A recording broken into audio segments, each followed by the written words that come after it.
जय सिया राम दोस्तों। तो आज हम बात करेंगे उत्पन्ना एकादशी के बारे में, जो कि है कल। तो आइए जान लेते हैं कि इनका जो मुहूर्त है वो क्या रहेगा, पूजा विधि कैसे करनी है, क्या क्या पारण का समय क्या रहेगा। तो आइए सब कुछ जानते हैं। तो मार्गशीर्ष यानी कि अगहन मास की कृष्ण पक्ष की एकादशी को उत्पन्ना एकादशी के नाम से जाना जाता है।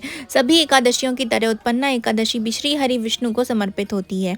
यह एकादशी बहुत ही खास मानी जाती है। इस एकादशी के दिन व्रत करने से व्यक्ति के इस जन्म के पाप तो मिटते ही हैं, साथ ही साथ पिछले जन्म के पापों का भी नाश हो जाता है और उस व्यक्ति को मुक्ति भी प्राप्त होती है। उत्पन्ना एकादशी के दिन व्रत रखकर विधि विधान से पूजा करने पर जगत के पालनहार श्री विष्णु की असीम कृपा आपको प्राप्त होती है। इस दिन व्रत करने से श्री हरि विष्णु के साथ धन की देवी माता लक्ष्मी की भी कृपा प्राप्त होती है। उत्पन्ना एकादशी का व्रत मार्गशीर्ष मास के कृष्ण पक्ष की एकादशी तिथि को रखा जाता है। इस दिन भगवान विष्णु और देवी एकादशी की पूजा करी जाती है। इस बार उत्पन्ना एकादशी 2 दिन पड़ रही है। तो पौराणिक कथा के अनुसार इस तिथि को देवी एकादशी की उत्पत्ति हुई थी, इसलिए इसे उत्पन्ना एकादशी के नाम से जानते हैं। जो व्यक्ति उत्पन्ना एकादशी का व्रत करते हैं उनके समस्त पापों का नाश हो जाता है और उसे पुण्य की प्राप्ति भी होती है और उसे भगवान विष्णु और माता एकादशी की कृपा भी प्राप्त होती है। वैदिक पंचांग के अनुसार 8 दिसंबर शुक्रवार को सुबह 5:06 से मार्गशीर्ष मास के कृष्ण पक्ष की एकादशी तिथि शुरू होगी। यह तिथि अगले दिन 9 दिसंबर शनिवार को 6:31 तक रहने वाली है। तो उदया तिथि के आधार पर जो उत्पन्ना एकादशी का व्रत है वो 8 दिसंबर को रखा जाएगा।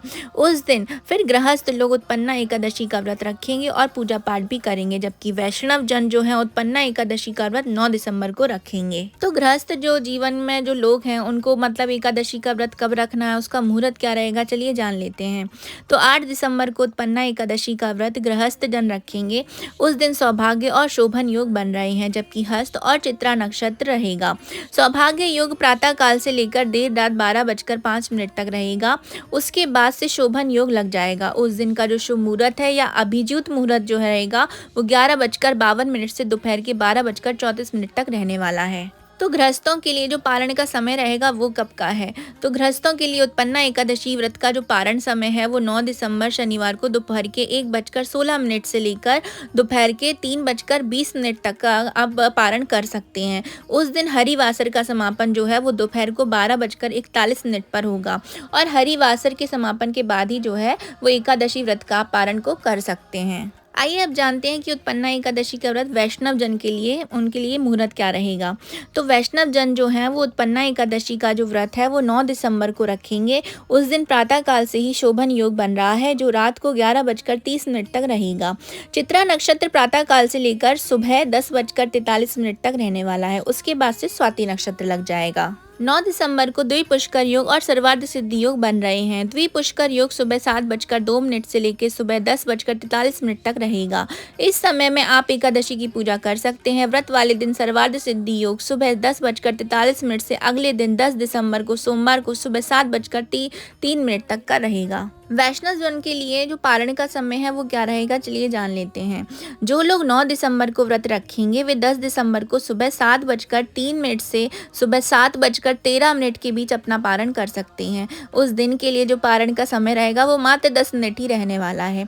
तो पारण वाले दिन द्वादशी तिथि का समापन सुबह 7:13 पर रहेगा। तो अब जो है पूजा की विधि जान लेते हैं कि उत्पन्ना एकादशी के दिन पूजा विधि किस प्रकार करनी है। तो उत्पन्ना एकादशी के दिन सुबह उठकर व्रत का संकल्प कर आप शुद्ध जल से स्नान करें। आप गंगा जल भी मिला सकते हैं अपने जल में नहाने के में। इसके बाद आप धूप दीप नैवेद्य आदि 16 सामग्री से भगवान विष्णु की पूजा और रात को दीपदान करना चाहिए। इस एकादशी पर रात में भगवान विष्णु का भजन कीर्तन करना चाहिए। व्रत की समाप्ति पर श्री हरि विष्णु से अनजाने में हुई भूल या पाप के लिए क्षमा जरूर मांगना चाहिए। अगले दिन यानी द्वादशी तिथि पर पुनः भगवान श्री कृष्ण की पूजा कर ब्राह्मण को भोजन कराना चाहिए। भोजन के बाद ब्राह्मण को क्षमता के अनुसार आपको दान देकर विदा करना चाहिए। अब जानते हैं कि इस व्रत को जो लोग करते हैं मतलब इस व्रत को करने का महत्व क्या होता है। कहा जाता है कि जो भी व्यक्ति उत्पन्ना एकादशी का व्रत पूरे विधि विधान से करता है वह सभी तीर्थों का फल प्राप्त कर लेता है।